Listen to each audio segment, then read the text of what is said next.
బడికెళ్లే పసిపాపలకు బంగారు భవితే చూపక ఒక అమ్మ ఒడిలా నువ్వే మమదే పంచినావుగా.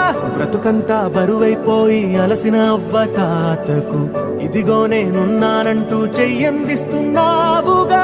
ధారే చూపే ఆలోచన ఆకలి తీర్చే నీ ఆదరణ అందరి కోసం నీలో తపన ఆగనిదంట ఏదేమైనా. ఎన్నో ఏళ్ల కన్నీలు నేడే